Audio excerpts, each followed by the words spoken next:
हर भाव में आस्था, हर राह में आस्था, हर चाह में आस्था, हर भाव में आस्था, सद्भाव में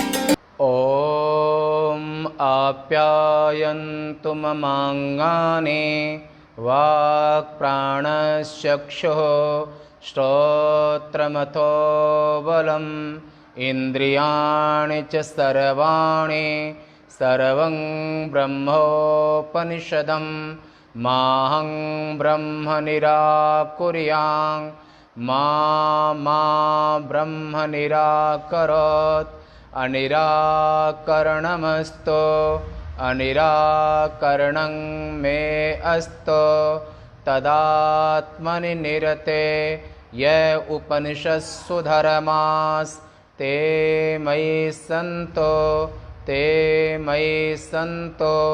ओम शांति शांति शांति। आज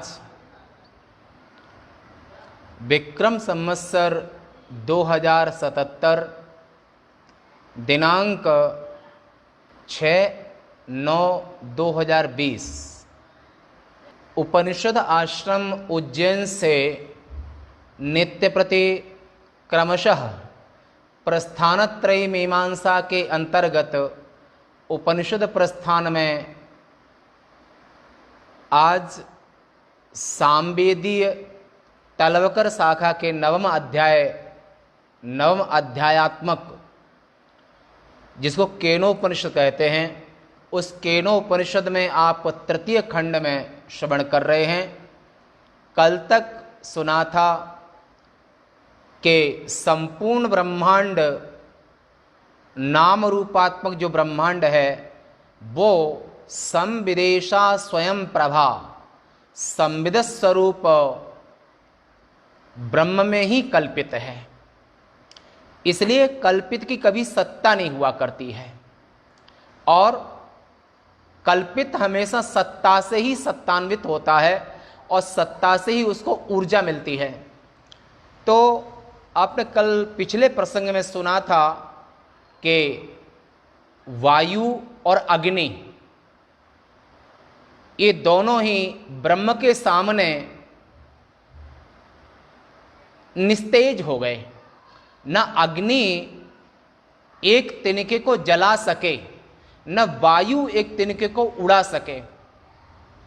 तात्पर्य कहने का यह है कि नाम रूप संसार में, ब्रह्मांड में अगर कहीं पर भी कुछ शक्ति है, पावर है, अगर श्रेय किसी को देना चाहिए वो ब्रह्म को ही श्रेय देना चाहिए।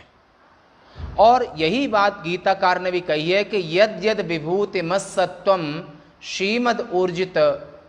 तो अर्जुन, जहाँ जहाँ कहीं पर अगर कहीं पर कुछ विशेष क्षमता, योग्यता या विशेष कुछ आपको दिखाई दे रहा है, सौंदर्यं ललना जने, नव युवतियों में सौंदर्य, पुरुषों में पौरुष, नीतिज्ञों में नीति, धर्मात्माओं में धर्म, ब्रह्मचारियों में ब्रह्मचर्य, सतियों में सतीत्व, ये जो शक्ति है ये शक्ति ब्रह्म की ही शक्ति है। और अगर कोई परिच्छिन्न भाव वाला या परिच्छिन्न देह जिसका है वो अपने आप में अगर ईगो करता है कि मैं करूं मैंने किया, ऐसा कभी न बोल, तेरे बिना भी चलती थी ये दुनिया बड़ी अनमोल। और अग्निदेव देवताओं ने असुरों पर विजय प्राप्त करके उन्होंने ईगो अहंकार कर लिया था कि ये विजय मेरी विजय, तो क्योंकि भगवान जगन नियंता ब्रह्म सच्चिदानंद वे अपने देवता भक्तों का हित करने के लिए देवता भक्त कभी असुरों की क्वालिटी में, असुरों की कोटि में न आ जाएं, क्योंकि असुसु प्राणसु रमते इति असुरा। असुसु प्राणसु, प्राण इंद्रिया, जो इंद्रियों में रमण करते हैं, जो इंद्रियोत्सव मनाते हैं और जो विषय भोग में ही हमेशा रत रहते हैं, ऐसे जो असुर लोग हैं और जो देह भाव में ही जीते हैं, अगर और वो अपने देह मास्थाय करोति सर्वम, देह की आस्था को लेकर के वो संपूर्ण लोक का व्यवहार करते हैं, तो ऐसे असुरों की तरह देवता भी न हो जाएं, ऐसे अपने देव भक्तों पर अनुग्रह करने के लिए जगन नियंता जगदीश्वर ईश्वर ने वहां पर करुणा करके यक्ष के रूप में आकर के इन अग्नि और वायु आदि देवों के अहंकार को नष्ट किया। तो यहां पर तब अग्नि से पूछा था क्या सामर्थ्य है, तो अग्नि ने कहा था कि पृथ्वी में जो कुछ भी है हम सबको जला सकते हैं, परंतु एक तिनका भी न जला सके। और वायु ने भी यही कहा था कि संसार में जो कुछ भी मैं किसी को भी उड़ा सकता हूं, वायु सर्वत्र गो महान। तो वायु भी उस तिनके को अपनी तमाम सामर्थ्य होने के बावजूद भी उस तिनके को वो हिला न सके, उड़ा न सके, और वहां पर वो शर्मिंदा होकर के इंद्र के पास वापस चले आए थे। तब लास्ट में इंद्र महाराज ने खुद ही उनका पता करने के लिए गए। तो जैसे ही इंद्र महाराज यक्ष के पास में गए, तो यक्ष के पास जाकर के और गए तो वहां पर इंद्र महाराज को आते देखकर यक्ष वहां से अंतर ध्यान हो गए। यक्ष स्वरूप ब्रह्म वहां से वो अंतर ध्यान हो गए। अब जब वो अंतर ध्यान हो गए तो वहीं उसी आकाश में क्या देखते, इंद्र ने क्या देखा कि उसी जगह पर उमा का प्रादुर्भाव। स तस्मिन्नेवाकाशे स्त्रियाम आजगामा बहुशोभमानाम उमां हेमवतीं तां होवाच किमेतद् यक्षमिते। स तस्मिन्नेवाकाशे स्त्रियां जगाम बहुशोभमानाम उमां हेमवतीं तां होवाच किमेतद् यक्षमिते। वह इंद्र उसी आकाश में जिसमें कि वह यक्ष अंतर ध्यान हुआ था, सामने देख रहे थे, और यक्ष देखते देखते, इंद्र के देखते देखते यक्ष महाराज वहां पर अंतर ध्यान जिस जगह पर हुए थे उसी आकाश में एक बहुशोभमानाम, और उसी आकाश में उन्होंने, इंद्र ने क्या देखा, एक अत्यंत शोभामयी, माने शोभा की पराकाष्ठा, अत्यंत शोभामयी स्त्री के पास आया। उसी जगह पर, यक्ष की जगह पर उन्होंने अत्यंत सुंदर स्त्री का दर्शन किया, और स्वर्ण भूषण भूषिता अथवा हिमालय की पुत्री उमा, पार्वती जिसे कहते हैं, वो ब्रह्म विद्या का रूप है। और उमा पार्वती रूपी ब्रह्म विद्या से, पार्वती को ब्रह्म विद्या भी कहते हैं, ब्रह्म विद्या से बोला, यह यक्ष कौन है। इंद्र ने पूछा पार्वती से कि यह जो यक्ष है, यह यक्ष कौन है। पदभाष्य देख लेते इसका।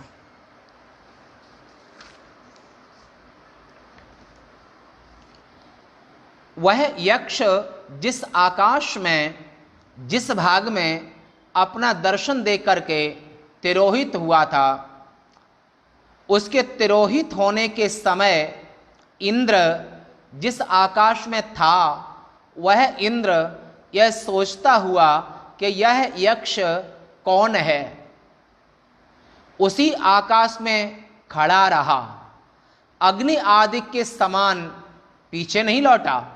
जब वो अंतर ध्यान यक्ष, ब्रह्म स्वरूप यक्ष जब अंतर ध्यान हो गए, तब इंद्र ने वहां पर धैर्य पूर्वक, इंद्र महाराज वहीं खड़े रहे, और वो अग्नि और वायु की तरह लौट करके वापस नहीं आए, वहीं पर खड़े रहे।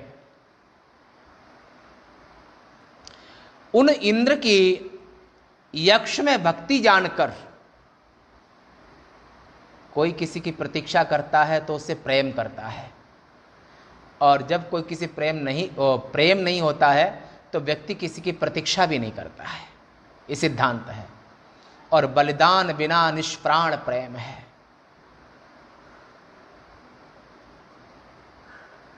बलिदान के बिना प्रेम का कोई अर्थ नहीं होता है। प्रेम निभे बलिदानों से, और प्रेम हमेशा बलिदानों से ही निभाया जाता है। इंद्र की भक्ति प्रेम देख करके, क्योंकि उन्होंने कहा, सोचा कि जब तक ये हमको दर्शन नहीं दिए हैं, अगर हमको दर्शन नहीं दिए हैं और दर्शन किए बिना हम वापस जा नहीं सकते हैं, तो इंद्र महाराज का उस यक्ष के साथ एक प्रेम भी है। उस प्रेम को निभाने के लिए इंद्र महाराज वहीं पर खड़े रहे और वो वापस नहीं आए। जिस जगह से अंतर्ध्यान यक्ष हुए थे, उस इंद्र यक्ष में भक्ति जानकर स्त्री वेश धारिणी उमा रूपा विद्या देवी उसी जगह प्रकट हो गई हैं। इंद्र की ऐसी भक्ति को देख करके उमा देवी वहां पर उसी जगह पर प्रकट हो गई, क्योंकि परमात्मा तो केवल प्रेम के भूखे होते हैं, उनके पास किसी चीज का अभाव नहीं है। अगर वो किसी के बस में होते हैं, किसी को दर्शन देते हैं, किसी पर अनुग्रह करते हैं और किसी को अपनाते हैं, संसार में हर भक्त कहता है कि हम भगवान के। ये यात्रा भी पूरी नहीं हुई है। ऐसे तो करोड़ों लोग, अरबों लोग कहते हैं कि हम भगवान के, परंतु यात्रा तभी पूरी होगी, आपका प्रेम तब पूरा होगा जब भगवान आपसे कहें, क्या ये मेरा। अग्नि और वायु तो वापस चले आए, पर इंद्र महाराज ने उनके ऊपर भक्ति का प्रदर्शन करते हुए, प्रेम का प्रदर्शन करते हुए, वो तब तक वहां पर खड़े रहे, हृदय में प्रेम लेकर के, भावना लेकर के, स्नेह लेकर के, उनकी प्रतीक्षा करते रहे कि अगर आप मुझे दर्शन नहीं देंगे तो हम वापस भी नहीं जाएंगे। ऐसी इंद्र की भक्ति को, प्रेमा भक्ति को देख करके, भावना को देख करके, और वहां पर जगन माता का प्राकट्य हुआ, भवानी भावना गम्य, उसी जगह पर, उसी आकाश में जहां पर यक्ष, ब्रह्म ने यक्ष का रूप धारण किया था। वह इंद्र उस अत्यंत शोभामयी हेमवती, सबसे सुंदर, अगर सौभाग्य कारक जो कलर होता है मातृशक्ति में, तो वो स्वर्णाभा, सोने की तरह जिसकी चमड़ी है, सोने की तरह आभा जिसकी है, सोने की तरह जिनका वर्ण है, ये देव कोटि की जो स्त्रियां होती हैं उनमें सोने की तरह उनकी काया होती है। तो जगन माता हेमवती उमा, जो वहां पर ब्रह्म विद्या ही उमा देवी वहां पर इंद्र की भक्ति को देख करके और वहां पर प्रकट हो गई। वे शोभामयी और हेमवती उमा के पास इंद्र गए, और समस्त शोभायमानों में विद्या ही सबसे अधिक शोभामयी है। संसार में अगर सबसे जो सौंदर्य है तो विद्या में सौंदर्य है, अविद्या में सौंदर्य नहीं है, अविद्या में दुख है। अविद्या में तस्य कारण अविद्या, योग दर्शन में अविद्या में दुख है। एक दुष्ट अतिशय दुख रूपा, तही बस जीव परा तम कोपा। एक अविद्या के वशीभूत होकर के ये जीव अनंत जन्मों में, क्योंकि ये निश्चित है, जातस ही ध्रुवो मृत्यु, ध्रुवंग जन्म मृतस्य च, तस्मात् अपरिहार्य अर्थे। अर्जुन, जिसका जन्म हुआ है उसकी मृत्यु माने शरीर का छूटना अटल सत्य है, और जिसका देह छूटा है उसको दूसरा देह मिलना ये भी अटल सत्य है। अर्जुन, तुझे याद नहीं है पर हमको याद है, बहुनि में व्यतीतानि जन्मानि तब चार्जुना। अर्जुन, हमारे और तुम्हारे एक नहीं अनंत जन्म हो चुके हैं, पर उन जन्मों को हम जानते हैं, तुम नहीं जानते हो। संसार का सिद्धांत है, जो जीव अगर शरीर छोड़ता है तो उसको अगला शरीर अवश्य मिलेगा। और अगला शरीर अगर मिला है, जन्म हुआ है, तो मृत्यु की पीड़ा भी उसे अवश्य सहनी पड़ेगी।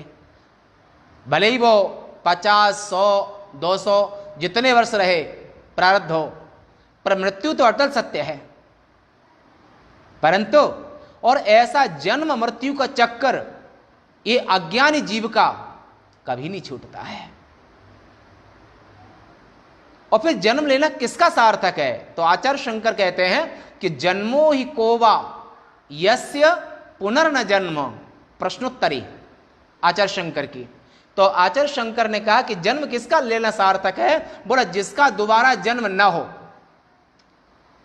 दोबारा जन्म किससे नहीं होगा? कौन से? वो विद्या से नहीं होगा।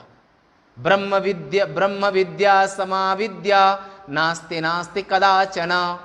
ब्रह्म विद्या के समान इस ब्रह्मांड में, संसार में कोई दूसरी विद्या नहीं है। और विद्या ही परम सौंदर्य है। संसार में दो धन होते हैं। संसार में राजा महाराजाओं का जो धन होता है वो जर, जमीन, खजाना, स्त्री और संसार का ऐश्वर्य उनका धन कहा है। परंतु नैष्ठिक ब्रह्मचारी, सन्यासी और ब्राह्मणों का जो धन है वो ब्रह्म विद्या ही सबसे बड़ा धन है। क्यों? देव वित्त कहते हैं, वो लोक वित्त है और इसे देव वित्त कहते हैं। और देव वित्त का नाम ब्रह्म विद्या है। ब्रह्म विद्या यानी कि उपनिषद विद्या है और इसको देव वित्त कहते हैं, जो ऋषियों का धन है। और इससे ज्यादा सौंदर्य और कहीं कुछ है नहीं। और अविद्या में तो सौंदर्य कहाँ रखा है? अविद्या में दुख ही दुख है, विद्या में सुख है, विद्या में आनंद है, विद्या में सौंदर्य है, लावण्य है, विद्या में उत्कर्ष है। तो यहाँ पर बहुशोभमानम यानी ब्रह्म विद्या ही वहाँ पर सबसे सुंदर, ब्रह्म विद्या ही सुंदर है। तो ब्रह्म विद्या ने साकार रूप लेकर के और इंद्र महाराज पर अनुग्रह किया। शोभायमानों में विद्या ही सबसे अधिक शोभामयी है, इसलिए उसके लिए बहुशोभमाना यह विशेषण प्रयोग किया है। बहुशोभमाना यह विशेषण प्रयोग किया है, यह उचित ही है। हेमवती अर्थात हेम, हेम माने स्वर्ण, माने सोना, माने पीली धातु है?